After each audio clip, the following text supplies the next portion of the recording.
જો આટલી વાર થાય જો છેક ઊંધીનું લઈ લે. હા ક્યાંય ઊંધીનું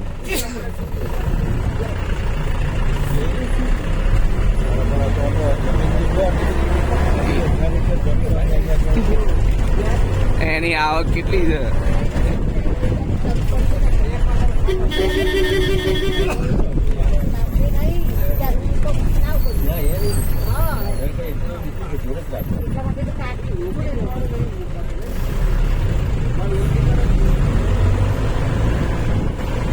આ બધા ચાના બગીચાઓ છે, જુદી જુદી ટાઈપના. આ બધી બહુ મોંઘી છે, બધી એક્સપોર્ટ જ થાય છે.